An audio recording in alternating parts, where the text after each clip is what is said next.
ছাত্র জীবনে যখন আমি অনেক ছোট ছিলাম, এই দোয়া যেদিন আমি পড়েছি কোরআনে, ওই দিন থেকে আজও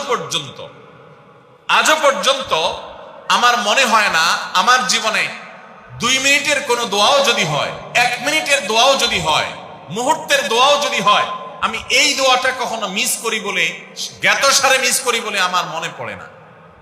ছাত্র জীবন থেকে শুরু করেছি, আজও পড়ে যাচ্ছি।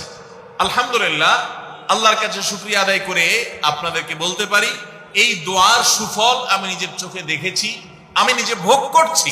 এজন্য আপনাদেরকে আমি বলতে চাই, বিবাহিত হন কিংবা অবিবাহিত হন, আপনার দাম্পত্য জীবনের সুখের জন্য সর্বপ্রথম এবং প্রধান করণীয় হলো এই দোয়া।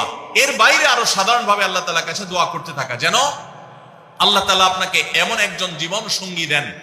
মা বোনরা দোয়া করবেন জীবন সঙ্গী, আপনারা দোয়া করবেন এমন যেন জীবন সঙ্গিনী দেন, যে জীবন সঙ্গী আপনার চোখ জুড়ানোর মতো হবে। দেখুন, আল্লাহর ভাষা এমন যে এই ভাষা তো অলৌকিক, এটাতে কোনো মানুষের ভাষা নয়। দোয়ার ভাষ্য লক্ষ্য করেন, আল্লাহ শিক্ষা দিচ্ছেন আমাদেরকে, রব্বানা হাবলানা মিন আজওয়াজিনা ওয়া যুররিয়াতিনা কুররাতা আয়ুন। হে আমাদের রব, আমরা আপনার কাছে এমন স্ত্রী চাই, এমন সন্তান চাই, এমন পরিবার চাই, যেই পরিবারের সদস্য, আমার স্ত্রী, আমার সন্তানরা আমার নয়ন জুড়াবে, আমার চোখ জুড়াবে, এরকম মানুষ চাই। একটু ভাষাটা লক্ষ্য করুন। আমরা সাধারণত দোয়া করলে কি চাই? আমরা এক একটা দিক চাই।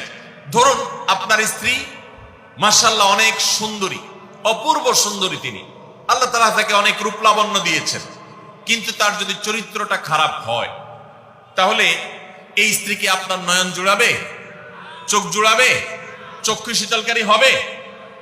আপনার স্ত্রীর চরিত্র ভালো, দেখতে শুনতেও মাশাআল্লাহ সুন্দর, কিন্তু পড়ালেখা নাই, বুদ্ধি শুদ্ধি নাই, একটু বেকুব কিসিমের, তাহলে কি আপনার চোখ জুড়াবে? ভালো লাগবে?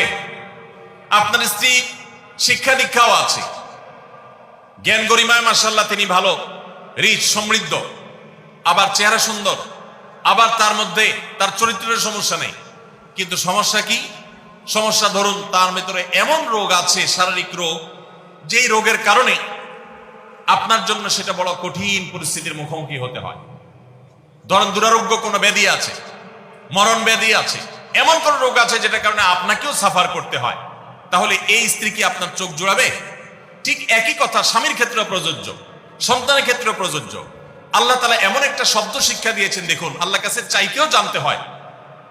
উল্টাপাল্টা